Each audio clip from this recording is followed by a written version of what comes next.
I mean, I've been in business 15 years. The biggest problem with small business owners is they know how to market. They don't have the time to do it. So I'm going to put a spell on all of you guys. The first Monday of every month, I want you to make sure you send a press release out about your company to the local media and optimize everything online. If you're not doing one press release a month, I guess that's my point. I mean, you could spend a lot of time, or how often do you blog? I mean, do you blog? the more you blog, the more Google's going to pick up. Okay, think of it this way. Say you're driving by a billboard and it's been there forever and ever. You know what? You stop looking at it. It's kind of like Google. If you don't do anything with your blog, you're going to stop looking at it. You got to keep adding new information. And I want you all to chime in. Any? Go ahead. Mine kind of dovetails with this question. Where's the trade-off? Because you're probably going to have some loyal followers, but if you're blogging 2 or 3 times a day and it becomes irrelevant, people will... I don't think you need to do. For a press, well, okay, we all have different opinions. Go ahead. I'd say to answer your question more quantitatively, you can get good results in about 15 minutes a day, and split that up between, say 2 days a week you actually put out a blog post, because it doesn't have to be this big long thing, 180 to 300 words. You're talking about a mid-sized email. Is really, if you do that consistently a couple days a week, and then spend the other 3 days a week doing some of the stuff on the other sites, in 15 minutes a day, you can get big returns on your effort. Can you just explain to anybody in the front how it works on the search engine side? I mean, why do we have to blog if we can just keep updating our website? Because that's only one hit. Okay. You want to occupy all 10. You want the whole front page. Yeah, I mean, And when you say, and blogging aside, when you say optimize, specifically gentlemen in the front, when you say we optimize our website, the only thing I know about that is adding meta tags to the pages. Right. Is that the only thing? No. It's part of it. You have your title tags, you have alt tags behind images, you have your header tags, you have content, you have. Google has a vested interest in keeping this formula protected, okay? Because then their search results would be compromised, and they want to make sure it's not. There are tricks like the last 50 words of your content, your description needs to have your keywords in it. I would say the number one thing you can do if you don't have the ability to go in and put the metadata and put, a lot of people can put titles and they can do metadata. I'd say start with that. From my experience, especially with WordPress, your titles are the most important. So that's one thing I was going to add is when you create a blog post, make sure that your title is very relevant and it's keyword heavy. see, the low country Down syndrome, that's your branded keywords. That comes right up. They're unbranded keywords. Type in Down syndrome Savannah. It's not, the name of the company is Low Country Down syndrome. So the unbranded search, if somebody is moving into town, they have a Down syndrome child, they're going to do Down syndrome Savannah, the unbranded search. So it comes up. Marjorie. Yeah. Oh. So, go ahead. Are there any dangers in, and I'll do a quick example. If I was to do a blog every day and talk about specific carriers that I utilize, in other words, Humana is being aggressive in the group market today. Any dangers there? I mean, is Blue Cross going to get mad with me? Or People have Google alerts. They do. You've got to be careful. How many of y'all have Google alerts for your name and your competition? You go and you set it up. You need to be tracking this. See what people are talking about you, what the competition is talking about. Lee, tell them how to set it up. Google alerts. I couldn't explain it any better. That's the way Fitz explained it to me, and honestly, it's the easiest thing. Get a Gmail account.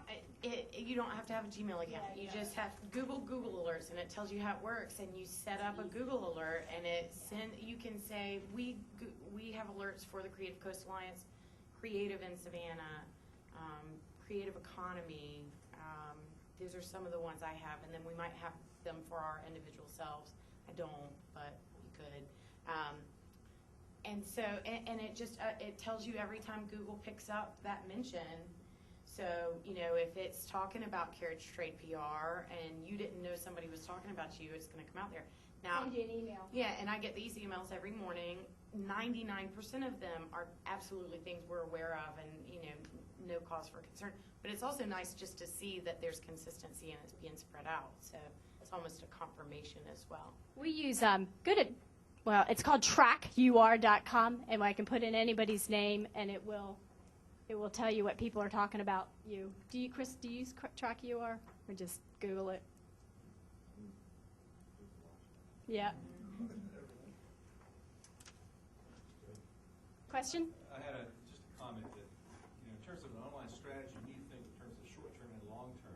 And the long-term is the depth and the quality of what you're putting on the internet. If it's quality stuff, then over time you will continue to show up. If your material is all PR related and it's all fluff and no meat, then that gives you some short-term visibility in terms of spreading things out across these multiple sites. But in terms of overall quality and value for what your presence is, you need to think about the quality aspect. I mentioned classical guitar earlier, and I've had a hobby site online for 10 years, and this past week, my site is on the first page of Google, and I'm like, why? Wow. You know, I was just amazed, but it's because of the depth and breadth and the quality of the content on the site. It took 10 years to build, but it's, you know, it's good material. Yeah, that's wonderful. Hey. I'm kind of on the other side of this. I'm on the news. I'm the person you're trying to sell to, mostly news media, primary print and online. But Google Alerts, I learned several years ago, is an incredible resource for just finding out obscure things that are going on. And I'll give you a great example. Well, right now I have daily Google Alerts for key Savannah things.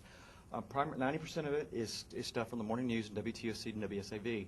But what's interesting is every day is finding out what the rest of the country and the rest of the world is writing and saying and thinking about Savannah. I get a handful of personal blogs every day from people who've been here on vacation. And it's fascinating just to read what they thought about the town. Plus what the national and international media is saying about Savannah. But the best example I can give you from someone on the news media side of things about how successful that connection has been was in 2006 I was city editor at the Opelika Auburn News in Auburn, Alabama, 16,000 daily circulation paper. And our coverage area included Chambers County, Alabama, and West Troup County, Georgia, which is West Point, Georgia. One day I got a Google alert from an English-speaking PR wire from Korea that said West Point, Georgia was one of 3 finalists for a Kia production facility.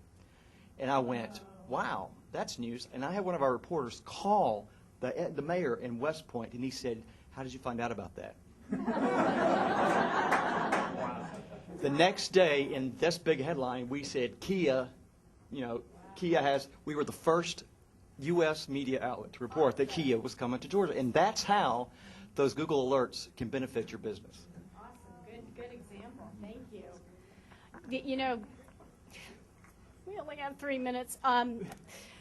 We didn't even talk about Twitter. Anybody want to volunteer to do Twitter? 140 characters. Maybe click on Twitter real fast. Twitter King. It's not for the faint of heart with the ADD, but Twitter is a very, very effective tool in my business. I prefer Twitter over Facebook because it's lower bandwidth.